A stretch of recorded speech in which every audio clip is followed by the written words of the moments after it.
Salam, hörmətli izləyicilər. Mühasib bələdçi verilişinin növbəti buraxılışına xoş gəlmisiniz.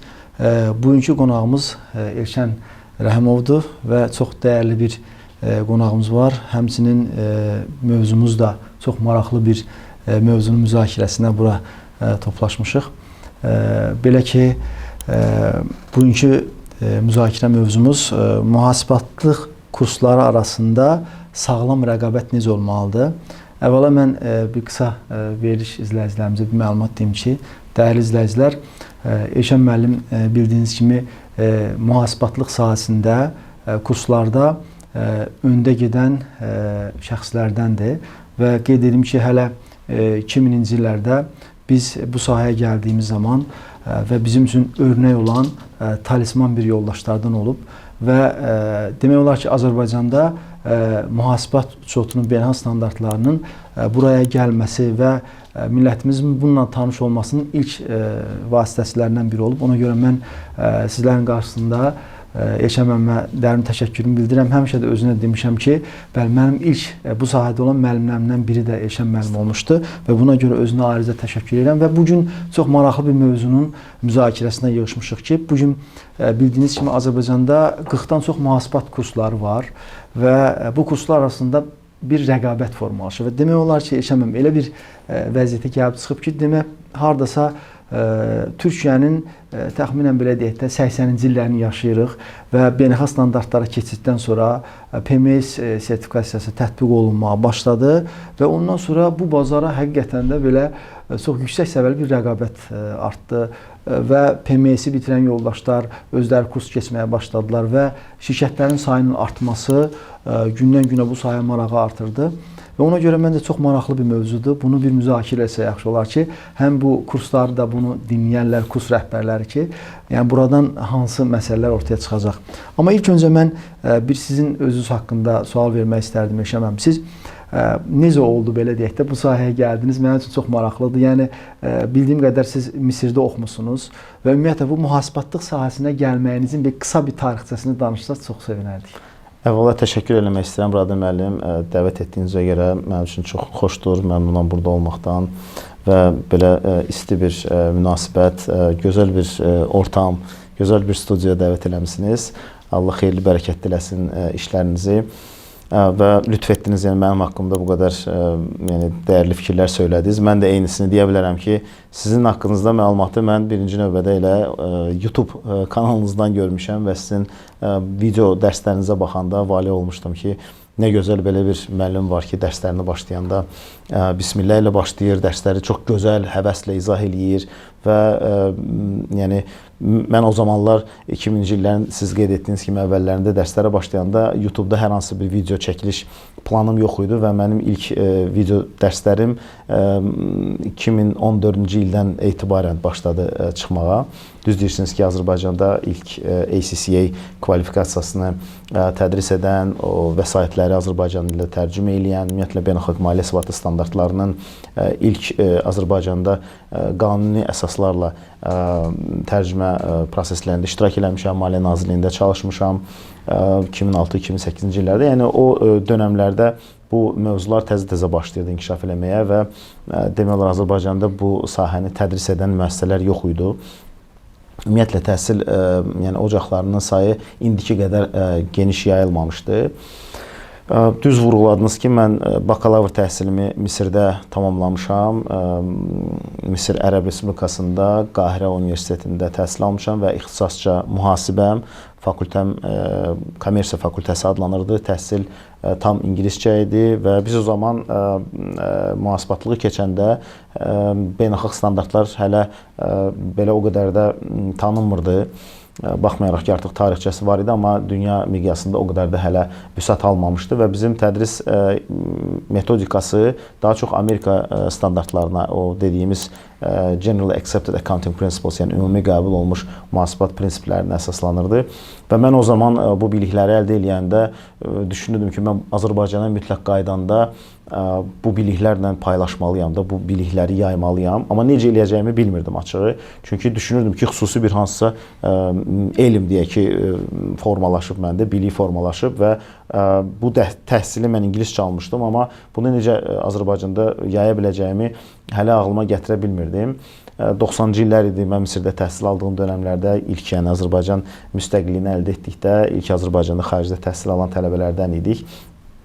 Və 2001-ci ildə artıq vətənə qayıdanda, məsələn, məndə elə bir belə gözlənti var idi açığı ki, mən təyyarədən enəndə, təyyarənin trapından belə enəndə artıq təyyarənin qarşısında müxtəlif şirkətlərin nümayəndələri əllərində plakatlar, elanlarla səni gözləyirmiş kimi, yəni gəl bizdə iş var, gəl burada işlə və s. Amma bunlar təbii olmadılar. Bu həddindən artıq çox yüksək bir gözləntilər idi.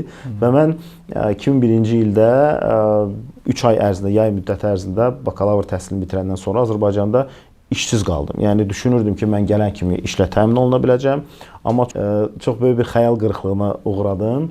Və artıq yəni biraz belə yəni belə çox necə deyim, pessimist bir vəziyyətə düşmüşdüm. Düşünürdüm ki, yəqin ki, mən artıq iş tapa bilməyəcəm, nə edəcəm? Hətta belə bir şey xatırlayıram ki, bir şirkətdə Caspian Shipyard şirkəti var idi. Orada dəvət aldım, intervyuya gəldim. Və məndən soruşdular ki, sən bəs vergi məcəlləsini bilirsən? Mən də o zaman vergi məcəlləsini heç nə bilmirdim. Dedim, xeyr, mən vergi məcəlləsini bilmirəm və fəxr eləyərək dedim ki, mən Amerika standartlarını bilirəm, mən maliyyə hesabatlarını hazırlaya bilirəm. Dedilər, əfsuslar olsun ki, bizdə hazırda tələbatda deyil, yəni bizə yerli bir mühasibat şotunu bilən kadr lazımdır.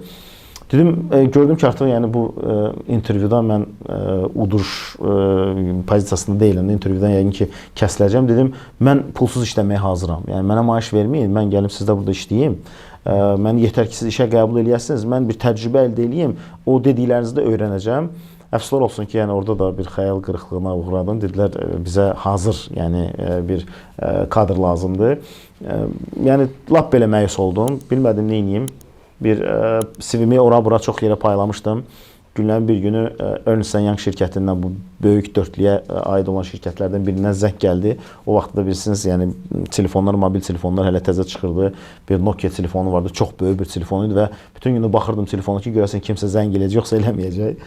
WhatsApp yox idi o zaman və s. kimi belə vəsaitlər indiki olan o messengerlar yox idi. Və zəng gəldi, dəstəyə qaldırdım. Salamladılar, dedilər sizi Ernst & Young şirkətindən narahat eləyirik və sizin CV-niz bizə gəlib.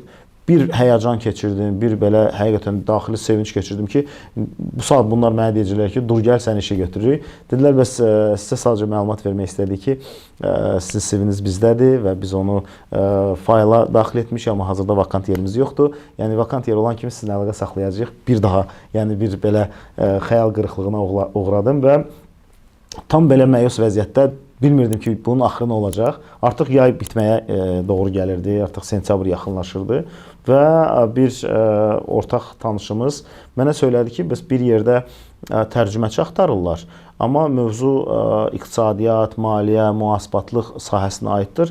Bir tərcüməçi tapa bilmirlər ki, tədris vəsaitlərini ingilis dilindən Azərbaycan dilinə tərcümə edə bilsin. Mən də oxuduğum təhsil dili ingilis dilidir deyə məmnuniyyətlə dedim ki, mən bu işi götürə bilərəm və intervyuya getdim və o zaman Cavanşir Abdullayevin hazırda da həmin eyni mərkəzdə o direktordur, rəhbərlik etdiyi Azərbaycan Bank Tədris Mərkəzində tərcüməçi kimi işə qəbul olundum.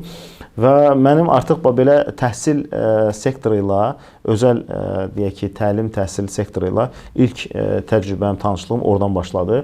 Çünki tam belə təlim ocağına düşdüm. Harada ki, yeni-yeni Azərbaycanda ümumiyyətlə banklar formalaşırdılar, bankların strukturu formalaşırdı, onların qanunvericiliyi qüvvəyə minirdi və Avropa İttifaqının TASIS proqramı var idi.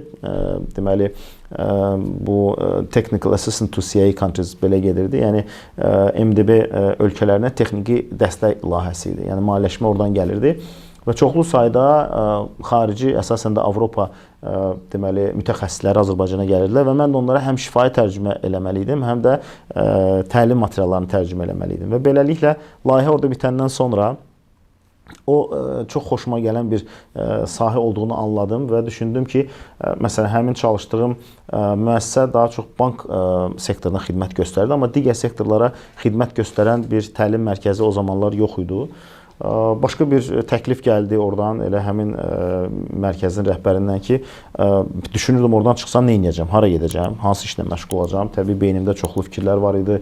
Bəlkə bir auditor fəaliyyəti ilə məşğul olun, bir müəssisə təsis edeyim, bir mühasibatlıq xidməti göstərən bir müəssisə təsis edeyim. Amma təbii onun üçün hələ mənim bir praktiki təcrübəm də yox idi. Və belə bir təklif gəldi ki, Dəvəçi Broiler adlı bir şirkət var idi. Bizim bildiyimiz səba toyuqlarını istehsal edən bir şirkət idi. Ora deməli strateji planlama meneceri pozisiyasına təklif gəldi və biz yəni orada şirkətdə işləməyə başladım. 1-2 il orada işləyəndən sonra amma gördüm ki, yox da məni bir təhsil yenə də çəkir. O arada magistraturada eləmək fürsətim oldu. 2001-ci ildən 2003-cü ilə qədər Dövlət Neft Akademiyasında hazırda Dövlət Neft və Sənaye Universiteti adlanır. Orada MBA proqramı təzə açılmışdı. Demək olar ki, ilk deməli qəbullar idi və Georgia State Universiteti ilə Amerika Birləşmiş Ştatlarının Georgia ştatının universiteti ilə birgə bir layihə idi. Oranı da bitirdim, MBA dərəcəmi aldım və sonuncu məqamda mənə təklif elədilər ki, biz yaxşı oxuduğuna görə biz müəllim heyəti formalaşdırıq. Bəlkə bizdə universitetdə dərs demək istəyirsiniz, amma bunun üçün Amerikaya bir semestrlıq səyahət eləmək lazımdır və müəllimlərin yetişdirilməsi layihəsində iştirak eləmək lazımdır. Faculty Development proqramı idi. Mən də bunu məmnuniyyətlə təbii ki, qəbul elədim ki, bu fürsət yəni gəlibsə bundan yararlanmalıyıq. Bir Amerika səyahətimiz də oldu 2003-2004-cü illərdə. Həmin o proqramda iştirak elədim. Tam deməli yaz sessiyasında olduq. Adi tələbələrlə bərabər gedirdik dərslərə və müəllimlərin metodikasını mənimsəyirdik. İmtahanlara girirdik. Tam MBA təhsili almış kimi davam eləyirdik. Və sonra 2004-cü ildə vətənə təkrar qayıdanda mən artıq fikrə gəldim ki, yox, mən təhsil sahəsində olmaq istəyirəm. Onsuz da universitetlərdə artıq dərs deməyə başlamalı idim və Neft Akademiyasında, daha sonra Odlar Yurdu Universitetində, ondan sonra ADA Universitetində, daha sonra Qafqaz, keçmiş Qafqaz indiki Bakı Mühəndislik Universitetində, İqtisad Universitetində və s. və ilaxır yəni universitetlərdə tədris eləmə fürsəti oldu. Və 2004-cü ildə artıq belə qərara gəldim ki, mən bir müəssisə təsis eləmək istəyirəm. Düzdür, detallara varmaq istəmirəm. Bir uzun hekayənin nəticəsi etibarilə oldu. Dəvəçi Broilerdan çıxası oldum. Orada olan keçmiş mentor, biznes mentoru deyərdim, Nati Quliyev dəstək oldu, sağ olsun. Və biz bir müəssisə təsis elədik. O zaman GRBS adlı bir müəssisə təsis elədik. Və ta 2004-cü ildən 2014-cü ilə qədər orada oldum. Daha sonra orada da bəzi belə sınaqlarla üzləşdim və 2014-cü ildə o müəssisədən ayrılıb yenidən sıfırdan Baratsin adlı bir müəssisə təsis elədim və artıq Baratsında 10 ildən çoxdur ki, fəaliyyət göstərir. Fəaliyyətimizi genişləndiririk. 2023-cü ildən etibarən Ərəb Əmirliyində Baratsin şirkətinin bir filialını təsis elədik və orada da hazırda şirkətin inkişafı üzrə fəaliyyət göstəririk. Belə, yəni düşünürəm ki, qısa olaraq özüm haqqında verdim. Həqiqətən maraqlı bir tarixçəni danışdınız. Bəlkə də ilk dəfədir bizim verilişimizdə bu səslənir. Həqiqətən də yəni mən elə sizi o ta 2000-ci illərdən tanıdığım dövrdən GRBS-in fəaliyyəti dönəmindən hansı ki ilk müəllimlər, yəni bu sahədə demək olar ki, o talisman müəllimlər elə orada yetişdi. Hətta o mənim sonra dərs aldığım Elçin İbadov səhifəmiz o da sizinlə bərabər fəaliyyət göstərirdi. Sonraki dönəmdə Head Start vardı. O da oran təsislərdə filan. Yəni bir mərkəz oldu və sonra başladı artıq sonradan bizlər də ilhamlandıq belə deyək bu sahədə və davam elədik. Eşəməm, gəlib indi bir maraqlı məqamına çıxırıq. Bəli, siz 2000-ci illərdən bu yana qədər xeyli bir mərhələlər keçmisiniz. Həm GRBS dönəmi, ondan sonra Baratsin və bu günləri artıq elə bir dönəmdə yaşayırıq ki, bizə xatırınızdadırsa bir forumda çıxış eləmişdik. Mən orada siz iştirak eləmişdiniz. 2019-da Rəcəb Pəkdəmir gəlmişdi Türkiyədən. Siz də var idiniz. Çünki bərabər təşkilatçıydıq o zaman. Rəcəb Pəkdəmir bizdən soruşdu. Buradakı mühasibatlığın vəziyyəti, peşəkar mühasib sertifikatı hələ ki olmamışdı. Və biz ona vəziyyəti danışanda dedi, siz Türkiyənin indi deyir 60-cı illərini yaşayırsınız dedi. O getdikdən sonra 2020-də artıq PMS tətbiq olunmağa başladı. Mən də təxminən hesablayıram biz indi Türkiyənin 80-ci ilini yaşayırıq. Türkiyənin 80-90. İndi məsələn bu gün bizdə elədir ki, hələ ki PMS 1-2 çox sadə bir primitiv formadadır digər ölkələrə nisbətən və bunu bitirən sadə, rahat şəkildə mühasibə ola bilir və bu asanlıq da ölkədə o kursların belə deyək çoxalmasına gətirib çıxarır və bayaqlarda qeyd elədim ki, 40-dan çox müəssisə var ki, elə sizin və bizim müəssisə daxil olmaqla bu gün rəqabət aparırlar və fəaliyyət göstərir bu sahədə. Burada biz təcrübəli şəxs kimi, həm sahibkar kimi bu rəqabət, sağlam rəqabət necə olmalıdır Elşən müəllim sizcə? Yəni bu gün kurslar arasında müəyyən rəqabət gedir. Bəzən nəyin şahidi oluruq ki, hər bir şeyin bir dəyəri var. Məsələn, biz əziyyət çəkirsən, çalışırsan, vurursan, bir proqram qurursan və burada böyük bir heyət işləyir, çalışır və bunun bir dəyəri formalaşır, mayə dəyəri formalaşır və biz bilirik ki, məsələn, bunun qiyməti bir 2-3 min qiyməti var. Bir baxırsan ki, hansısa bir kurs çıxdı, eyni şeyi 100 manata, 200 manata keçdi, 10 qat aşağıya və bu çox qəribə gəlir və insanlarımız da elə həmən ora yönəlirlər. Baxmadan, belə deyək, keyfiyyətə baxmadan, araşdırmadan və ucuz tərəfə yönəlirlər. Və ümumiyyətlə, bax, kurslar arasında rəqabət necə olmalıdır? Və siz bizim bazar haqqında nə düşünürsünüz Elşən müəllim? Bu fikirləriniz bizim çox maraqlıdır. Çox sağ olun, maraqlı sualdır və mürəkkəb əslində sualdır və burada birmənalı cavab vermək yəqin ki, düz olmazdı. Hər bir sahədə olduğu kimi bazar iştirakçılarının sayı artdıqca, bazardakı təklif artdıqca o xidmətlərə və yaxud da məhsulların dəyərinə təbii ki, endirimlər tətbiq edilir. Tələbat o xidmətlərə artdıqca və təklif az olduqca qiymət başlayır qalxmağa. Bu, yəni adi bir iqtisadiyyatın tələb-təklif kəsişməsi məsələsidir. Sağlam rəqabət necə olmalıdır? Mənə elə gəlir ki, bazar iştirakçıları birinci növbədə bir-birini yaxşı tanımalıdırlar. Bir-birinə dəyər verməlidirlər. Qiymət endirməklə bir məhsulu uzun bir müddət ərzində təklif eləmək davamlı olaraq mümkün olmayacaq. Məsələn, elementar bir fikir söyləyim. Biz zamanında 2008-ci illərdə, 2009, yəni 2004-dən etibarən də bu 2010-cu ilin yəni sonlarına qədər deyək ki, Financial Accounting təlimini ACCA-in F3 kimi tanınan təliminin 48 saat müddəti ərzində tədris edirdik. Onun qiyməti bazarda o zaman 700 manat idi. Yəni biz tərəfdən belə bir qiymət təyin olunmuşdu və nəzərə alsaq ki, manat da dollardan baha idi. Dollar ekvivalenti ilə saysaq, bu təqribən 900 dollar, 950 dollar məbləğinə gəlib çıxırdı. İndi bugünkü gün dolların manat ekvivalenti ilə bunu çevirsəniz, onun qiyməti gərək hardasa 1600 manat olardı. Amma hazırda biz görürük ki, bazarda Financial Accounting dediyimiz, yəni F3 təliminin qiyməti yəni 100 manata da belə satılır. Kimsə bunu 100 manata da satır ki, təbii ki, bu qiymətə dəyməz. Biz o insanlara təbii, yəni necə deyirlər də bir məsləhət vermək istəsək, onsuz da məsləhətimizə qulaq asmayacaqlar. Çünki bazar iqtisadiyyatıdır deyəcəklər. Mən bu qiymətə satıram, mənə bu qiymət əlverişlidir.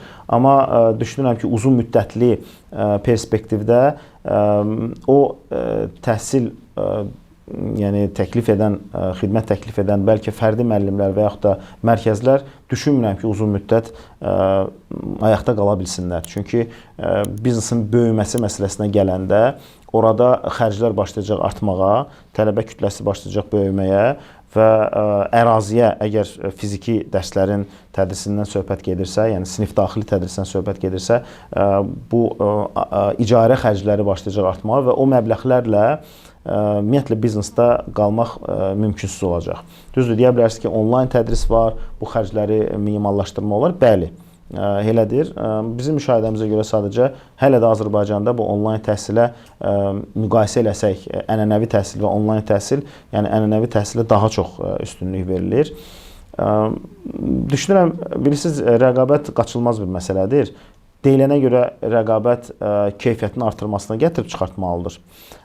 Bu mövzuda yəni qismən razıyam, amma təsəvvür edin ki, sizin tədris müəssisənizdə bir 20 müəllim çalışır və bu 20 müəllim artıq özlərini sübut ediblər, təcrübə qazanıblar və onları artıq mərkəz olaraq deyil, yəni tələbələr gələndə mərkəzin adına az qala gəlmir, o müəllimin adına gəlir. Çünki o müəllimlə müəllimdən dərs almış tələbələr gedir başqa yerdə demir ki, mən gedirəm filan kursa, deyir filan müəllim mənə dərs keçir və o müəllimlə başlayırlar tanımaq. Təsəvvür ki, sizdə işləyən o 20 müəllim hamısı yəni aralanıb, sizdən ayrılıb, gedib hərəsi özünə bir kurs açmış olsa və eyni şey də başqalarında baş vermiş olsa, yəni bu bazar qana bulanmış bir okeana bənzəyəcək. Belə bir termin var. Yəni qırmızı okean. Və bu okeanda artıq yeni balıqlar, yeni mavi dünya formalaşmayacaq.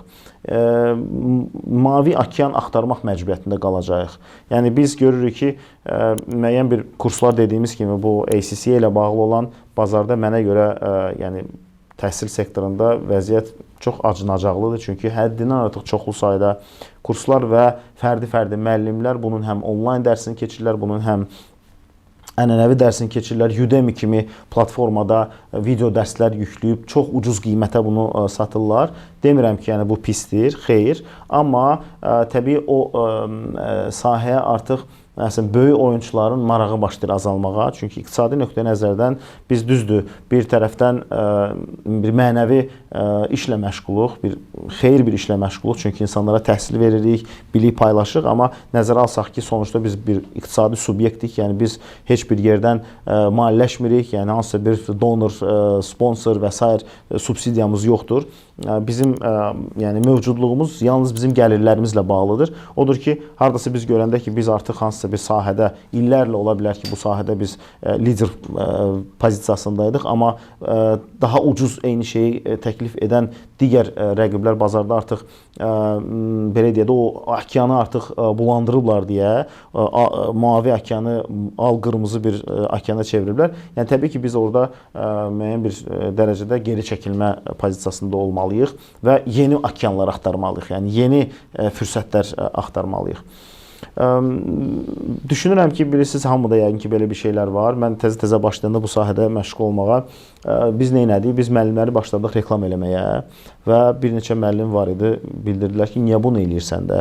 Hətta Head Start International adlı bir şirkəti sonra təsis edən bizdə zamanında müəllim kimi başlamışdı. Deməli, Seyd Əli adlı bir Pakistanlı müəllim idi. Mənə dedi ki, çox gözəl də Azərbaycancası vardı. Sən deyir, niyə müəllimləri reklam eləyirsən? Sən özünə gələcəkdə rəqib qazandırırsan. Yəni bunlar sonra gedəcəklər, çıxacaqlar, özlərinə şirkət quracaqlar. Yəni çünki onları tanıtdırırsan. Mən o zaman yəni təbii istisna eləmirdim ki, belə şey baş verə bilər, amma məqsədimiz orada həqiqətən də keyfiyyətli xidmət vermək idi. Yəni müəllimi tanıtdırmaqla biz axı bir hansı bir məhsul satmırıq, fiziki forması olan bir məhsul satmırıq. Məsələn, deyək ki, elektron cihazlar alanda biz onların brendləri ilə tanıyırıq da. Telefon, smartfonların adları ilə tanıyırıq ki, bu Samsungdur, bu Huawei'dir, bu nə bilim Xiaomi'dir, bu iPhone'dur və s. Amma biz təhsil təqdim eləyəndə o təhsili keçən, yəni tədris edən müəllim çox önəmlidir. Çünki həmişə belə olub, əzəldən bu cür olub. Günü bu gün belə mənə müraciət eləyən bəzi tanışlar, valideynlər və s. soruşurlar ki, məsələn, ingilis dili kursları var bizdə. İngilis dilindən yaxşı müəllim kimdir sizdə? Yəni demirlər ki, sizdə ingilis dili yaxşı tədris edilir, bəs gəlsin uşağım sizdə oxusun. Hansı yaxşı müəllim var? Eyni şeydə maliyyə mühasibatlıqdan soruşurlar ki, yaxşı müəllim kimdir? Ona görə biz də birinci növbədə müəllimi göstərirdik. Müəllimin təcrübəsi ilə yəni, tanış eləyirdik auditoriyanı, amma həmin o dediyi, o Seyd Əliyin dediyi əslində reallıq baş verdi. Elə özü də daxil olmaqla onu da reklam eləyirdik.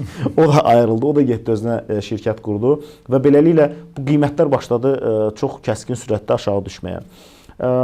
Kim bacarırsa, yəni həqiqətən də layiqli, səviyyəli, keyfiyyəti qorumaq şərti ilə gözəl bir tədris mərkəzi yaradıb, özünə böyük bir auditoriya formalaşdıra bilirsə, mən ancaq onlara uğurlar arzulaya bilərəm. Amma elələri də var ki, məsələn, düşünürlər ki, mən yəni bizneslə məşğul olam. Çünki bu sonuçta bir biznesdir da. Yəni təhsillə yanaşı həmçində biznesdir. Yəni hər müəllim gedib bizneslə məşğul ola bilmir. Yəni elə müəllimlər var ki, onlar həqiqətən də gözəl müəllimlik eləməyi bacarırlar, amma desək ki, onlar ayrılacaqlar, gedib özlərinə bir müəssisə quracaqlar və bunu idarə edə biləcəklər, onlarda alınmaya bilər. Və düşünürlər ki, qısa müddətli məsələn belə gəlir əldə etməklə onlar uzun müddətdə nələrsə böyük bir mənfəətə çıxa bilərlər.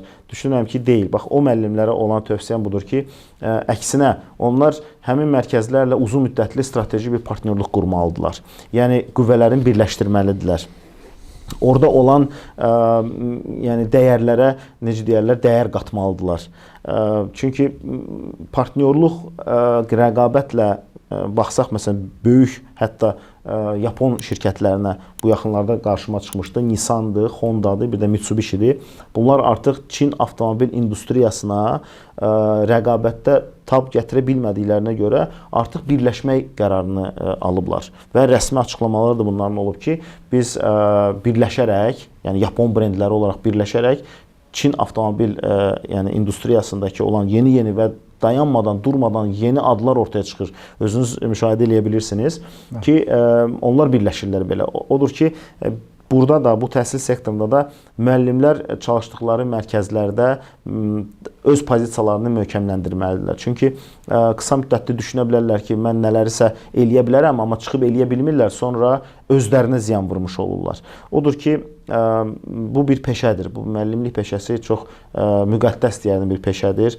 Bu peşədə peşəkar müəllimlər maddi qazancla yanaşı həmçinin, yəni qarşılarında oturan o gənclərə, tələbələrə bilik ötürməsi və uzun müddətdə olan dəyərlərini ötürməsini düşünməlidirlər.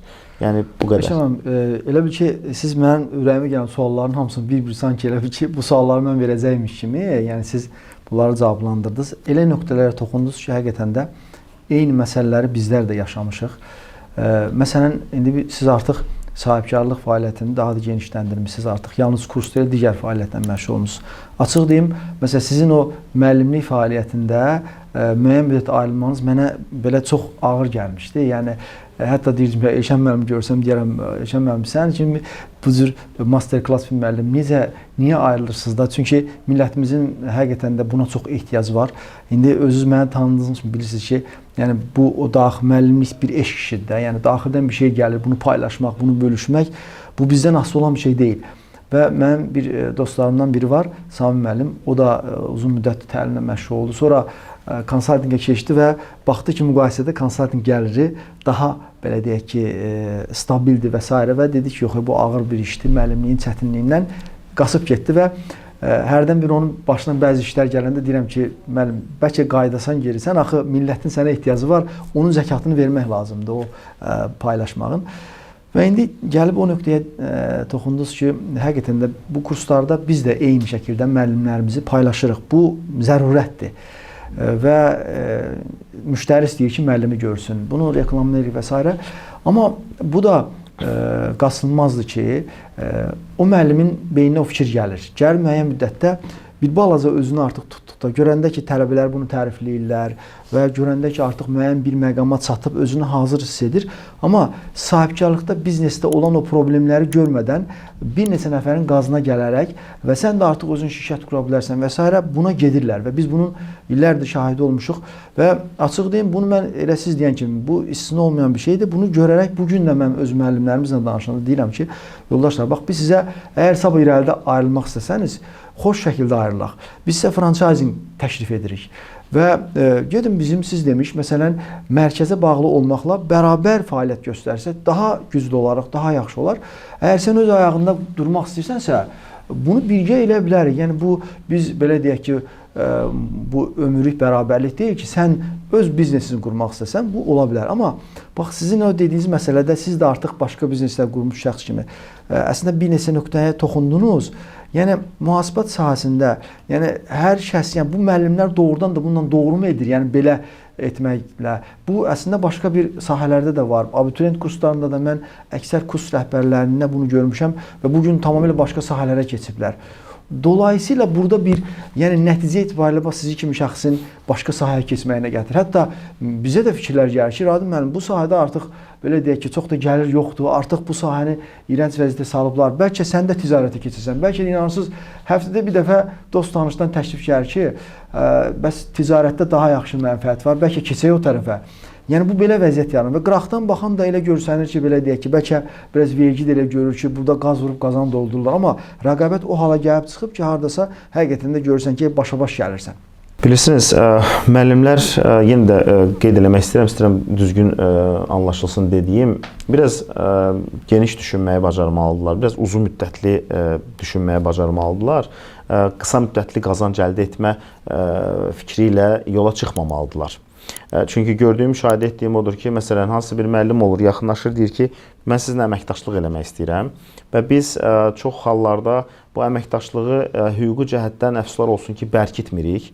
Yəni, bir adi müqavilə imzalayırıq, bir müəllimlə olan müqavilə imzalayırıq, amma o əməkdaşlığın arxasında dayanan ideya olsun, o əməkdaşlığın arxasında dayanan zəhmət olsun, yəni strategiya olsun, planlama olsun, bunun marketinqi olsun, bunun təbliğatı, tələbələrə məlumatın çatdırılması, bunun satışının formalaşdırılması olsun. Əfsuslar olsun ki, bəzi müəllimlər bunu anlaya bilmir, görə bilmir. Yəni, ya da görməzdən gəlir, ya da bunun çox asan olduğunu düşünür və düşünürlər ki, onlar məsələn bir layihə başlayırlar, o layihə sonra hətta müəllif hüquqları belə almaq iddiasında olurlar. Halbuki sifarişçi olaraq müəssisə çıxış eləyirsə, müəllimi cəlb eləyirsə, hətta müəllif hüquqları haqqında qanunda belə qeyd olunub ki, bir şəxs bir yerdə çalışdığı müddət ərzində orada hansısa bir elmi bir əsər yazarsa, yəni hər hansısa bir deyək ki,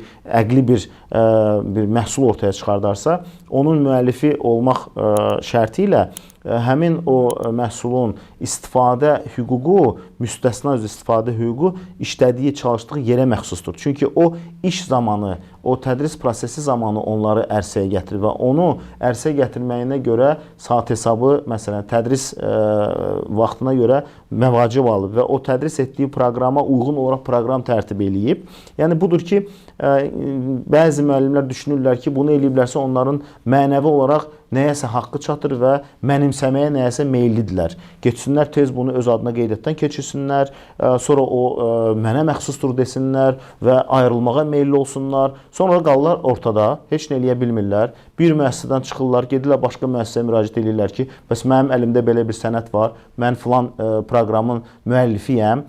Anlaya bilmirlər ki, yəni illərdir bu həmin tədris yəni sektorunda bir-birini tanıyan, yəni dayanaqlı olan müəssisələr var, şirkətlər var. Yəni bunların hamısı bir-biri ilə rabitəli şəkildə bağlıdırlar. Yəni adi bir şeydir ki, məsələn bir işçi bir şirkətdən çıxıb başqa şirkətə gedəndə, işə düzəlmək istəyəndə yeni şirkətdə onu işə qəbul edən HR olsun, rəhbər olsun, nə edir? Onun haqqında referans axtarır, düzdürmü? Yəni onun bundan öncəki işlədiyi şirkətdə yəni necə işlədiyi haqda bir sorğu yollayır, ya e-mail şəklində, ya telefon şəklində zəng eləyir və bu normal praktikadır. Bu beynəlxalq praktikadır. Yəni bu şəxslər də, bu müəllimlər də düşünmürlər ki, belə hərəkət etdikdə o yəni gizlin qalacaq bir şey olmayacaq da. Yəni bu etdiyin hərəkət mütləq ki bir üzü olunacaq, üzü açılacaq. Yəni üzümü tutub müəllimlərə deyirəm ki, tələsik belə bir qərarlar qəbul eləməsinlər. Yəni aldanmasınlar. Çünki bu bir uğursuz bir əslində taktikadır da. Uzun müddətli düşünmə burada yoxdur. Qısa müddətli qazanc əldə eləmə və sanki bir yəni fürsəti çox böyük bir şey kimi görürlər, bir qənimət kimi görürlər ki, mən bunu əldə eləyəcəm. Halbuki istənilən, hətta böyük bir nəhəng, biz bilirik tarixdə çox böyük iqtisadi subyektlər var. Məsələn, götürək BlackBerry adlı bir brendi. Bilirik ki, zamanında smartfonların arasında nömrə 1 sayılan BlackBerry şirkəti var idi. Halbuki indi artıq BlackBerry-ni xatırlayan yoxdur. Məsələn, yeni nəslə desən ki, BlackBerry adlı bir telefon xatırlıyorsun, düzü BlackBerry nədir? Yəni bilməyəcək onu, düzdürmü? Və yaxud da Nokia-nı götürək. Nokia ümumiyyətlə, yəni mobil rabitə sektorunda, yəni o mobil telefonların pioneri olub, düzdürmü? Amma baxın, indi smartfonların arasında Nokia dəfələrlə yəni uğursuzluğa uğrayıb, satılıb, başqaları onu alıb və s. Hətta Microsoft belə onu alandan sonra onu bazarda təzədən əvvəlki layiqli vəziyyətinə gətirib çıxarda bilmir. Yəni burada rəqabət eləmək asan deyil. Onu vurğulamaq istəyirəm ki, müəllimlər sadəcə olaraq allanırlar, düşünürlər ki, bunu eləmək asandır. Əslində bu çox çətindir. Məsələn, adi bir təlim deyək də, bir təlimi formalaşdırırıq, deyək, adını qoyuruq Milli Mühasib sertifikatı. müəllimi cəlb eləyirik və deyirik ki, sən bu tədrisi edəcəksən, bu dərsi keçəcəksən. Yəni burada tədris proqramı elə də bir mürəkkəb bir şey deyil. Əslində bunu necə təqdim etmək daha çox çətindir. Nəinki bu tədrisi etmək. Çünki müəllimlər çoxdular, maşallah olsun, bilikli müəllimlər çoxdur və o proqramın tərkibinə baxırsan ki, orada tədris edilən nədir? Vergi məcəlləsidir, mühasibat ücretunun deyə əsaslarıdır, maliyyə beynəlxalq mühasibat ücret standartlarından bilgi verilə bilər. Orada istədiyimiz qədər nələrsə əlavə eləyə bilərik də, idarəetmə ücretundan nələrsə əlavə eləyə bilərik. Deyək, 1S proqramı tədris edilə bilər. Üstəgəl istədiyimiz qədər onu biz bəzəyə bilərik. Məsələn, deyək ki, audit mövzusundan da qata bilərik ki, deyək, milli mühasib dediyimiz şəxs hansı biliklərə sahib olmalıdır və bunu genişləndirə bilərik, düzdürmü? Yəni bir müəllimi cəlb edirsən, o müəllim onu düşünmür ki, bunun arxasında dayanan böyük bir komanda var. Yəni bu komanda burada əziyyət çəkib, bunun yəni marketinqi var, bunun əməkdaşları var ki, back office-də işləyirlər, bunun call centeri var, bunun yəni dəstək verən komandası var, bunun satış eləyən komandası var. Yəni bunu düşünmürlər, əfsuslar olsun və elə bilirlər ki, bir uğur varsa, bir hansısa böyük bir, məsəl üçün, sayda kütləni şirkət özünə cəlb edə bilirsə, düşünürlər ki, o müəllimin sayəsindədir. Amma yanılırlar. Çünki bundan öncə olan digər, çoxlu sayda digər, məsələn, adlı fənlər var idilər. Məsələn, hazır mühasib, sizdə də o hazır mühasib var idi. Biz, məsəl üçün, hazır mühasibi başlayanda zamanında bir müəllim heç bilmirdi ki, sizdə o adda bir təlim var.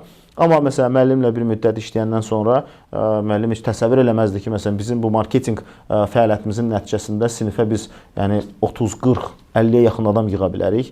Onun düşüncəsində 10 nəfərlə, 15 nəfərlə bunu eləyə bilərdik kimi durur. Amma bunun bu güclü olan tərəfini düşünmür və düşünür ki, sonda bunu özü eləyə bilər. Amma zaman göstərir ki, bəli, ayrılır, o adı da götürür özünə, gedir kənarda nəsə eləyir, heç nə də eləyə bilmir. Baxırsan ki, yəni istədiyi bir nəticəni əldə eləyə bilmir. Yəni müəllimlərə tövsiyəm budur ki, o səhvləri hələ etməmiş müəllimlər, amma yəni ola bilər də zamandır, bir fikirlər gələ bilər ağıllarına, qoy dərindən düşünsünlər. Yəni, həqiqətən də gözəl bir biznes qura biləcəklərsə, bir yəni strukturlaşmış şəkildə bir müəssisə qura biləcəklərsə ki, orada komanda formalaşdıracaqlar, orada keyfiyyəti təmin eləyə biləcəklər, onda eyvallah eləsinlər. Yəni, biz heç kimə qadağa qoya bilmərik. Sadəcə olaraq təbii burada haqlar var. Yəni, o haqları qorumaq lazımdır. Məsələn, sizin yəni, çox gözəl bir mərkəziniz var, çox gözəl bir müəllim heyətiniz var. Sizə elə bayaq yaxınlaşdığımda gördüm necə müəllimlərinizlə işləyirsiniz. Yəni, çox azdır belə müəssisələr ki, müəssisənin həm rəhbəri müəllim olsun və rəhbərlik olaraq da müəllimləri yetişdirsin. Yəni, bunu bir institutlaşdırsın.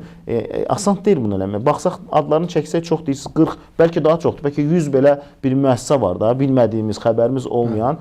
Amma baxırsan, öz fəaliyyətləri nədən ibarətdir? Bir müəllimdir və salam. Yəni, müəssisədir və orada bir müəllim var. Nə dərəcədə bu, yəni, böyüyə bilər, nə dərəcədə bu şaxələnə bilər, yəni, orada da bir qorxu var da onlarda. Kim ki böyüyə bilmir, onlarda bir qorxu var ki, mən bir müəllim cəlb eləyərəm, mən tədris etdiyimi, o da başlayar tədris etməyə, sonra mən zəifləyərəm, o birdən məndən ayrılar. Yəni, bu qorxudan onlar müəllim cəlb eləməyib də, məsələn, özü tək müəllim qalaraq fəaliyyət göstərməyə üstünlük verirlər. Orada da müəyyən bir yerə qədərdir də, yəni insan yaşlaşır, yəni sən brendləşə bilmirsən orada, yəni artıq o brendi sən ötürə bilməyəcəksən, nəsildən nəsilə ötürə bilməyəcəksən. Yəni, tövsiyəm budur. Çox sağ olun Eşəm. Eşəm, burada bir maraqlı sual alma gəldi. Yəni bizim də son vaxtlar daha çox artan belə bir tendensiya var. Məsələn, bir kurs rəhbəridir. Bu Azərbaycanda müəllim yetişdirən mərkəzlərdən biri kimi bilirlər ki, məsələn, İqtisadi Araşdırma Təhsil Mərkəzində müəllimlər də siz demiş, biz də artıq piyasaya buraxırıq. Orada saytda müəllimlərin elanları falan gedir və digər kurs rəhbərləri birbaşa zəng edir müəllimə. Məsələn, biz bəzilərindən xəbər tuturuq, bəzilərindən yox. Zəng edir, bəs bunu təklif edir. Və təklif edir ki, bəs gəl bizdə də işlə. Mənim nə yadıma gəlir, elə 2000-ci illər idi. Biz o vaxtı Ruslan Atakişevlə bərabər bir qeyri-hökumət təşkilatında bir təlimlər keçirdik. Və bir xarici şirkətlərə təlim verdiyimiz zaman bizə o zaman bir irad tutdular. Həmin o Counterpart idi, USAID idi. Dedi ki, məsələn, biz Amerikada hər hansı bir mütəxəssislə işləmək istəyəndə bilirik ki, bu mütəxəssis bu şirkətə aiddir və məcbur oluruq ki, o şirkətlə müqavilə bağlayırıq. Deyirəm, amma sizdə çox qəribə bir tendensiya ilə qarşılaşmışıq və məsələn hər hansı bir tenderdə sizdən bir xidmət istəyirik. Baxırıq ki, eyni mütəxəssis bu şirkətdən də gəlir, o birisi şirkətdən də, o birisi şirkətdən və bu çox qeyri-etik olaraq bizə belə bir şey ifadə elədi ki, sizin Azərbaycan mütəxəssisləri niyə bu cür qeyri-etik davranırlar? Yəni bir mütəxəssis bir şirkətə aid ola bilər və eyni zamanda bu kurs rəhbərləri eşəməm. Bunlara tövsiyəniz nədir? Yəni başqa kursa müraciət edib onun müəlliminə bunu təklif etmək və onu belə deyək ki, pulla cəlb eləmək. Daha çox məsələn Radim müəllim nə qədər verirsə, 2 qatını təklif etmək və onu özünə cəlb etmək bu etikdirmi? Ona sabah sizə o fayda gətirəcəkmi? O əmələ özünün başına gələcəyindən qorxmurmu yəni onu? Bax bu gün biz bu tendensiyanı çox qarşılaşırıq. Əksərən də PMS sektorunda və digər, yəni çox müraciətlər gəlir. İnanın ki, mən bunu belə deyim, müəllimlərə demişəm ki, özünüz bilin, baxın, yəni bu proses baş verəcək. Yəni bununla bağlı o kurs rəhbərlərinə tövsiyəniz nədir? Məncə bu bütün sektorlarda belə şeyləri müşahidə etmək olar.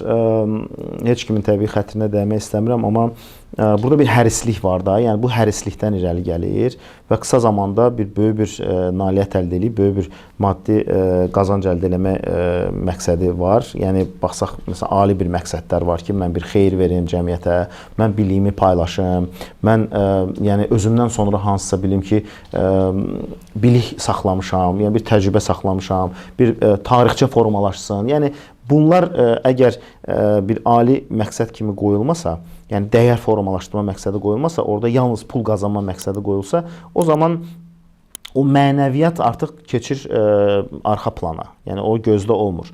Yəni oxşar şeylər çox başımıza gəlib. Məsələn, hətta deyirsiniz ki, müəllimləri çəkirlər. Elə də olur ki, müəllim ayrılır, özü eləmək istədiyi bir şey eləyə bilmir. Yəni görür ki, şirkətdə bu gözəl bir şey alınır, bir təlim formalaşıb, eləyə bilmir və nə edir? Başlayır həmin o şirkətdə çalışan əməkdaşlara müraciət eləməyə ki, gəl mənimlə çalış. Yəni orada düşünür ki, məsələn o əməkdaş orada işləyib, kömək eləyib, nələrsə bir formalaşdırıb və s. onu dartıb yanına gətirmək istəyir ki, düşünür ki, yəni oradan o əməkdaşı dartıb gətirməklə o eynisini eləyə biləcək. Halbuki yenə də bu bir əməkdaşın işi deyil axı, orada böyük bir komanda formalaşır. Yəni o komanda oyunudur. Yəni bu bir oyunçu deyil, sanki nəyə bənzəyir? Məsələn bir futbol komandası başqa komandadan futbolçunu alır, düzdür? Orada niyə bu işləyir? Çünki o axı poliyə çıxanda, yəni sahəyə çıxanda o bir futbolçu ilə çıxmır ki, 11 futbolçusu var və onun 11 futbolçusu qədər də hələ ehtiyatda futbolçuları var. O orada başqa cür oynayır bu. Amma sən hələ heç nə formalaşdırmamsan, özünün yəni bir güclü bir komandan yoxdur ki, deyəsən mən bir şəxsi gətirəm. O əslində praktik olaraq xidmət sektorunda və konsaltingdə də bunu çox görə bilirik. Bu headhunting deyirlər də, yəni headhunting, yəni başları ovlama. Yəni deyirsən ki, mən bir şəxsi yetişdirməkdəndirsə hazır bir kadrdır. Onu ovlayım, oradan çıxardım, gətirim və yəni daha çox maaş verim ona. Beləliklə mən onun sayəsində onda o birisi şirkətdə o mütəxəssis olmayacaq deyə tələbat orada azalacaq, o tələbatı bura gətirəcək. Yəni bazarı böyütmürlər. Bazarın içində olan bir tort nəzərdə tutsaq, o tortu böyütməyin əvəzinə o tortda olan o hissələri özlərinə çəkmək istəyirlər. Yəni burada nə tövsiyə verə bilərik? Biz deyir quyuya su tökməklə quyu dolmaz da. Yəni bu insanın özündə olmalıdır. İnsanın özünün yəni mənəviyyatında olmalıdır. İnsan bir yerə bağlı qalırsa, məsələn bir yerdən bir şeylər götürürsə, oradan çıxanda məsələn mən işlədiyim neçə yerdə olubsa, indiyə qədər adlarını da çəkdim, rəhbərlərinin adlarını da çəkdim. Çünki mən orada çox şeylər öyrənmişəm. Yəni oradan çıxanda da onların olduğu sektorda rəqabət təşkil eləməmişəm. Yəni məsəl üçün mən gedib bank sektorunda təlim mərkəzi qurmamışam. Mən məsəl üçün nə bilim çıxmışam, çalışmışam, misal üçün dəvəçi broilerdə gedib hansı bir broiler özümü açmamışam. Fikrimi izah edə bilirəm. Yəni onlara hörmət olaraq həmişə düşünmüşəm ki, xeyr, mən çalışdığım bir yer varsa, onların bir biznesi varsa, mən gəlib orada nələrsə öyrənmişəm, yeni bir okeanlar axtarmalıyım, yeni mavi okeanlar axtarmalıyım. Gedib onun olduğu o okeanı bulandırmamalıyam. Yəni belə olduğu təqdirdə təbii ki, inkişafdan danışa bilərik, belə olduğu təqdirdə biz irəliləməkdən danışa bilərik, xoşbəxtlikdən danışa bilərik, münasibətlərin isti saxlamasından danışa bilərik. Yoxsa sən gəl, ayrıl, get, münasibətini korla. Bu yəni onsuz da 5 günlük dünyadır da yaşadığımız ümumiyyətlə bütün elə yer kürəsini götürsək deyirik ki, bir dünyadır, bir balaca kənddir. O qədər elə olub ki, başqa ölkələrə səfər eləmişəm, səyahət eləmişəm, qabağıma tələbələrim çıxıb, saxlayıb, Elşən müəllim, salam, necəsiz? Heç ağlıma gəlməz ki, mən məsələn filan tələbəmi hansı bir başqa ölkədə görə bilərəm də. Yəni bunlar yəni sonra bir peşmançılığa gətirib çıxardır da ki, o peşmançılıq artıq heç bir fayda vermir. Yəni ona görə təbii ki, bu headhunting-i eləyirsənsə, bunun ardını düşünməlisən. Məsələn, bu mövzuya aid başqa bir mövzu deyim. Bugün elə sizin dəvətinizlə bura gəlməzdən öncə bizim Azərbaycanda tanınan RSM şirkəti ilə bir partnyorluğumuz oldu. Bilirsiniz, RSM Azərbaycanda böyük onluğa daxil olan və 6-cı deyərdim sırada gedən bir beynəlxalq audit şirkətidir. Onların təsəvvür edin ki, sonuncu il üzrə rəsmi göstəriciləri dünya üzrə 8 milyard dollar dövriyyələri olub. Təsəvvür edin ki, bu bir mühasibatlıq xidməti göstərən, audit xidməti göstərən bir şirkətdir. Yəni bunlar məhsul satmırlar. Yəni bunların bir brendi yoxdur ki, dünyada böyük deyək ki, kütləyə bunu xitab eləsinlər də. Qida sektoru deyil ki, yəni hamı yemək istəyir və bunların məhsulunu alacaq. Bu rabitə xidməti göstərmirlər ki, hamı telefonla danışsın, hamı internetlə mesajlaşsın və s. Bunlar xüsusi spesifik sahəyə xidmət göstərirlər. Yəni audit sektoru bilirik ki, müəyyən bir sektordur. Yəni bunun müştəriləri hamı deyil. Gedib onlar məsələn məktəbə, tədris müəssisəsinə və yaxud da universitetə o xidməti göstərməyəcəklər. Adətən o xidməti kimlərə göstərirlər? Sərhədindar cəmiyyətlərə göstərirlər. Düzdürmü? Və yaxud da qanunvericilik tərəfindən tələb olunan təşkilatları yoxlamaq üçün səlahiyyətlənirlər. Yəni amma buna baxmayaraq görün RSM kimi digər şirkətlər, hələ Big Four-lar ki var ki, onların ümumiyyətlə illik dövriyyələri bəzən 40 milyard, təsəvvür edin 60 milyard və daha çox məbləğlərlə ölçüləməyən illik dövriyyələri var. Çox böyük rəqəmlərdir əslində bu. Deməli, orada nə baş verir? Orada öyrəndiyim bir şey, misalı niyə gətirirəm? Onlarla görüşmə zamanı dedilər ki, bazar böyüyür, yəni tələbat auditdə çoxalır. Bu sektorda amma auditorların sayı yetərli qədər deyil və şirkətlərin sayı yetərli qədər deyil ki, artan tələbata xidmət göstərsinlər. Məsələn, deyək bir 200 şirkət var idisə və ümumi bazarda müştərilərin sayı, korporativ müştərilərin sayı 20 deyək ki, samballı bir audit şirkəti varsa və bazarda 200 müştəri varsa, 2000 müştəri varsa, bu o deməkdir ki, hər bir şirkətə 100 müştəri düşür də, düzdürmü? Siz təsəvvür edin ki, bazarda tələbat artır, 2000 sayda müştəridən 10.000 sayaya qədər artım var. Yəni qanunvericilik tələb eləyir deyə, şəffaflaşır deyə mühasibatlıq, iqtisadiyyat şəffaflaşır deyə bu audit xidmətinə ehtiyac başlayır çoxalmağa.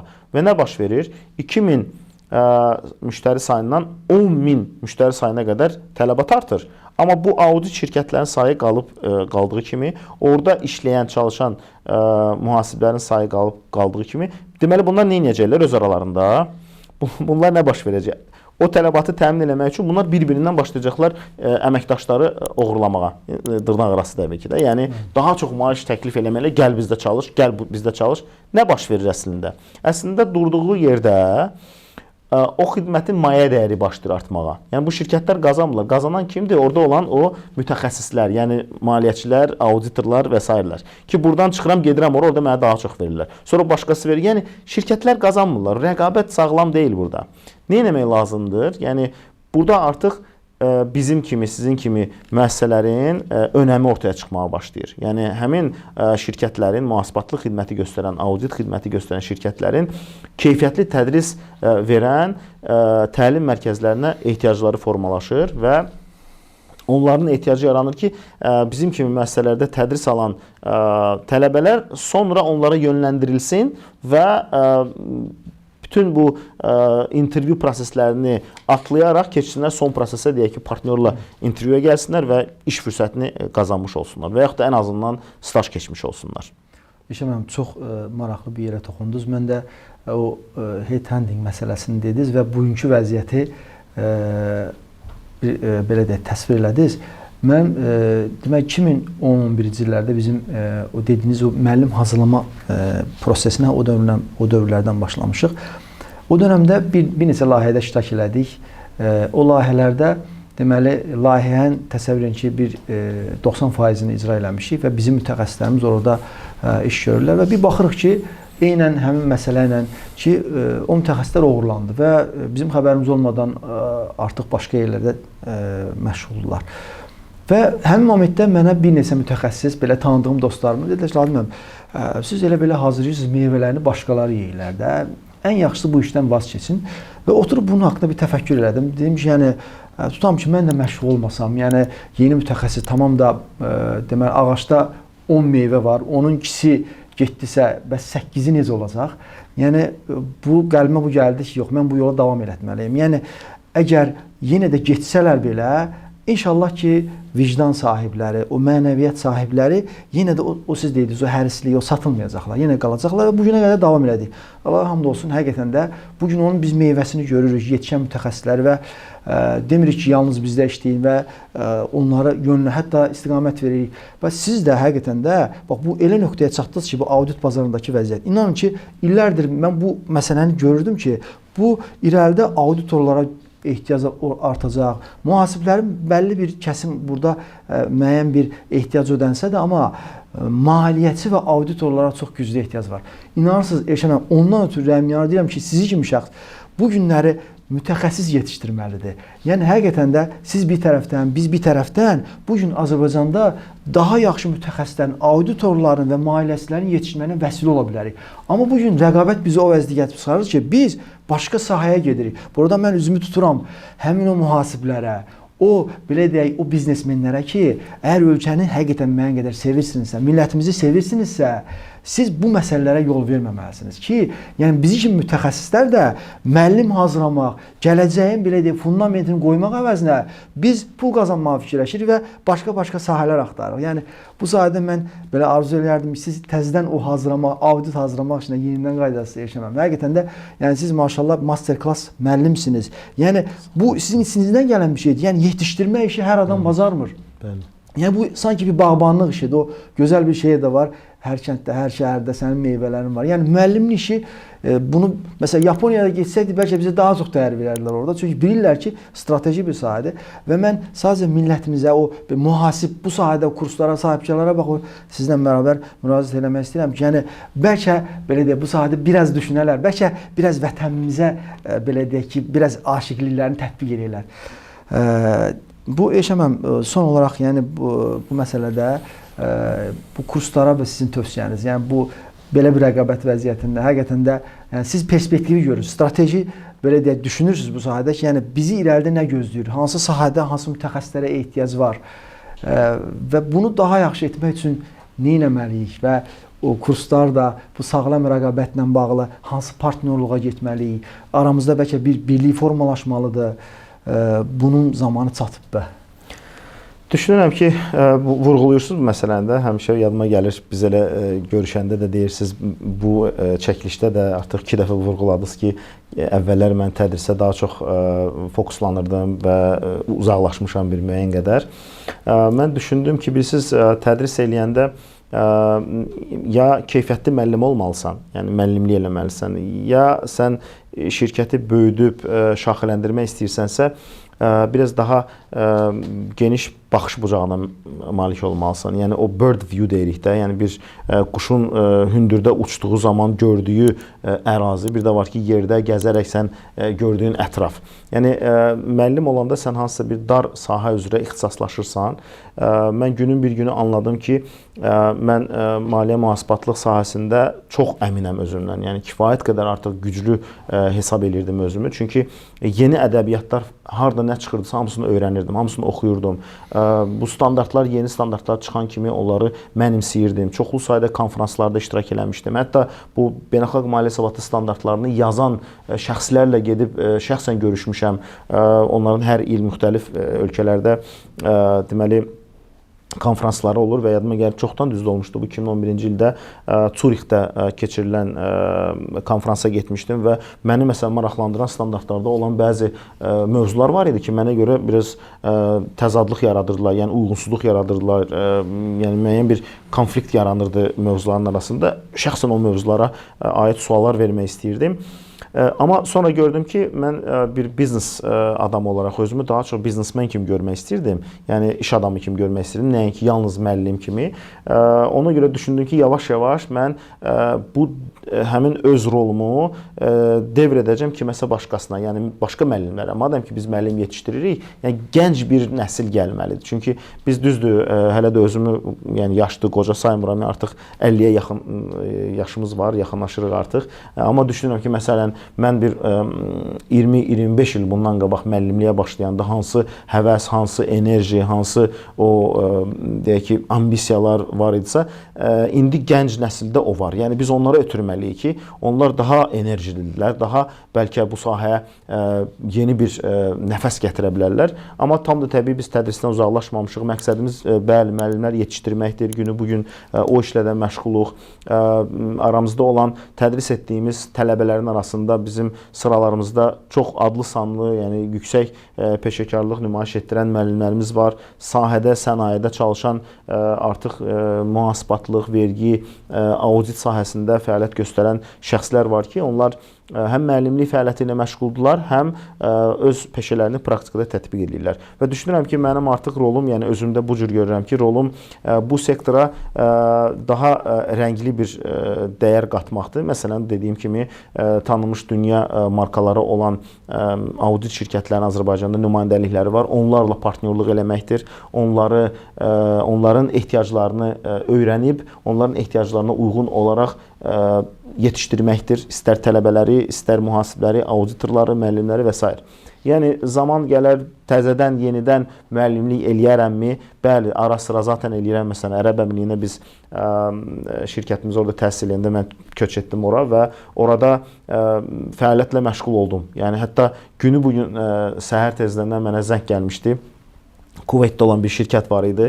Orada mənə zəng elədilər ki, bəs Ərəb Əmirliyində vergi mövzusunda təlim keçmək lazımdır. Ərəb Əmirliyi bilirsiniz ki, təzəlicə vergi sistemini tətbiq eləyir. Həm mənfəət vergisi, corporate tax deyirlər, həm də əlavə dəyər vergisi onlarda artıq 18-ci ildən tətbiq olunur. Yəni bu mövzularda hətta bir mütəxəssis olaraq yenə də orada belə mənə müraciət eləyirlər. Onlayn dərslər keçmişəm, biz Baratsının səhifəsində yerləşdirmişik. Düzdür, qısa müddətli belə webinarlar olublar. İstəyir əlavə dəyər vergisi haqqında, Ərəb Əmirliyindəki olan tələblərə görə, istər corporate tax haqqında. Azərbaycanda isə mənim videolarım, məsələn, aktual qalan dərslər var. Hətta yenə də bu yaxınlarda görürəm ki, kimlərsə mənə yazır, müraciət edir ki, sizin müəllim video dərslərinizi YouTube-da baxırıq, çox faydalıdır. Sevinirəm. Nə yaxşı ki, zamanında, nə yaxşı ki, o videolar çəkilib, nə yaxşı ki, o videolar ora yüklənib və insanlar tam təmənnasız olaraq, məsələn, financial accounting mövzusunu, maliyyə uçotu mövzusunu, demək olar, bütün silabusunu oradan öyrənə bilirlər. İnşallah vaxt gələr, zaman gələr, lazım olar yenə tədrisə müəllimlik eləmək baxımından qayıdaram. O ki, qaldı tövsiyəyə və yaxud qeyd etdiyim kimi, zaten yəni biz bu azad bazar iqtisadiyyatı dediyimiz ki, anlayış var. Bu özünü tənzimləyir də. Mən hələ uzun müddət, məsələn, deyək ki, Baratsının 10 yaşı artıq olub, 11-ci ildəyik. Ondan öncə GRBS var idi. GRBS-də də çox güclü bir fəaliyyətimiz var idi.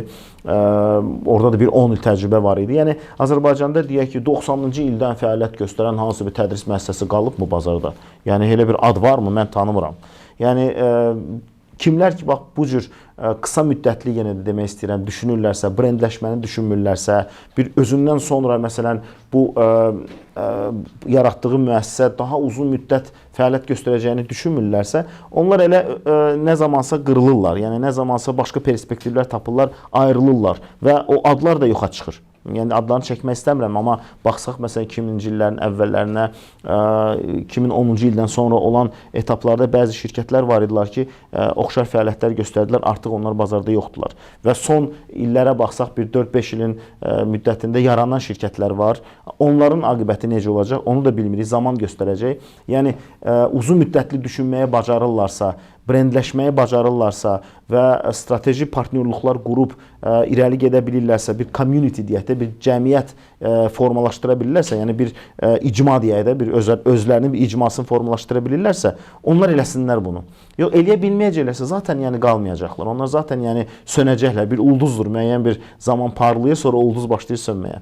Odur ki, tövsiyəm budur ki, bir şey görürlərsə onu gözəl görsünlər. Bir şey görürlərsə onu sevərək görsünlər. Necə ki, Peyğəmbərimizin sallallahu əleyhi və səlləmin tövsiyəsi var, belə bir mötəbər hədis var ki, bir şey görürsünüzsə onu yəqinliklə görün. Yəni onu peşəkarlıqla görün. Yəni bunu belə qısa müddətli bir iş kimi gedim, mən də bir müəllimlik eləyim, mən də bir dənə şirkət yaradım, mən də bir nəsə reklam eləyim, nəsə tutum, eləməsinlər. Yəni bu xətir üçün bunu eləməsinlər. Çox sağ olun Elşən müəllim, çox maraqlı müsahibə oldu. Mən sizə dərin təşəkkürümü bildirirəm. Və o qədər mövzulara toxunduq ki, yəni əslində bu mövzulardan daha çox mövzular çıxır. İnşallah mən ümid edirəm ki, sizinlə digər verilişlərdə də bərabər maraqlı məsələləri müzakirə edəcəyik. Məsələn, xüsusən orada toxundunuz IFRS-də sizin razı qalmadığınız məqamlar. İnanırsınız, onu mən də yaşamışam. Bəzən baxıram, tutaq ki, cash flow-da, məsələn, bu məsələ, bu kaş belə olardı, Amerika standartında bu cürdür, bunu niyə bu cür düşünürlər? Və ya elə detallı məsələ olur, işin içərisində girdiniz, görürsən ki, həqiqətən də burada düzəlişlərə ehtiyac var. Bu belə olsa daha yaxşı olar. Amma təəssüflər olsun ki, nə mən özüm, nə Azərbaycanda digər elə şəxslər yoxdur ki, çox arzulayardım. Getsinlər IFRS-də o boardda iştirak eləsinlər, orada tövsiyələrini versinlər. Yəni, belə mütəxəssislərin yetişməsinə ciddi ehtiyac var, amma əfsuslar olsun ki, nə universitetdə belə mütəxəssislər yetişir, nə də biz bunu bacara bilirik. Və ona görə də yəni, qalırıq belə ki, nə üçün belə məsələlərdə rolumuz olmur. İnşallah, Allahdan diləyirəm ki, yəni Allah nəsib etsin bu məsələlərdə bizə hidayət versin, istiqamət versin ki, bu məsələlərdə də rol oynaya bilər. Azərbaycan mütəxəssislərini dünya səviyyəli mütəxəssislərə çevirmək üzrə bir şeylərdə vəsilə ola bilək. Və həmçinin arzulayardım ki, yəni dövlətimiz də bizim belə də bu tədris sahəsinin, bu təhsil sektorunun əhəmiyyətini nəzərə alaraq, ictimai əhəmiyyətini nəzərə alaraq kurslara vergi güzəştləri eləsin. Məsələn, bu son vaxtlar biz nəyə görürük ki, həqiqətən məsələn səhiyyə sektorunda əlavə dəyər vergisindən azad olmalar baş verirdi. Amma bu günlər təhsil sektorunda məsələn bu öndə gedən kurslar bunun əziyyətini çəkirlər. Məsələn, baxsaq digər ölkələrdə də ƏDV diferensial tətbiq olunur. Yəni biz çox arzulayarıq, zaman-zaman təklif eləmişik. İnşallah Allahdan istəyək ki, bu məsələlər də belə deyək o qanunda işləyən yoldaşların könlünə düşsün ki, bu təhsil sektorunun əhəmiyyətini nəzərə alaraq bizlərə bu ƏDV ilə bağlı bir kömək etsinlər, növbəti vergi məcəlləsində dəyişikliklər olsun. Yəni biz də bu sahədə öz millətimizə, vətənimizə xidmət göstərək. Mən bir daha sizə təşəkkür edirəm Elşən müəllim. Nə yaxşı ki varsınız, var olun, Allah sizin canınızı sağ eləsin. Çox sağ olun. Minnətdaram dəvətinizə görə. Sağ olun. İnşallah növbəti görüşək. Çox maraqlı bir görüş oldu. Növbəti verilişlərdə görüşənədək sağ olun.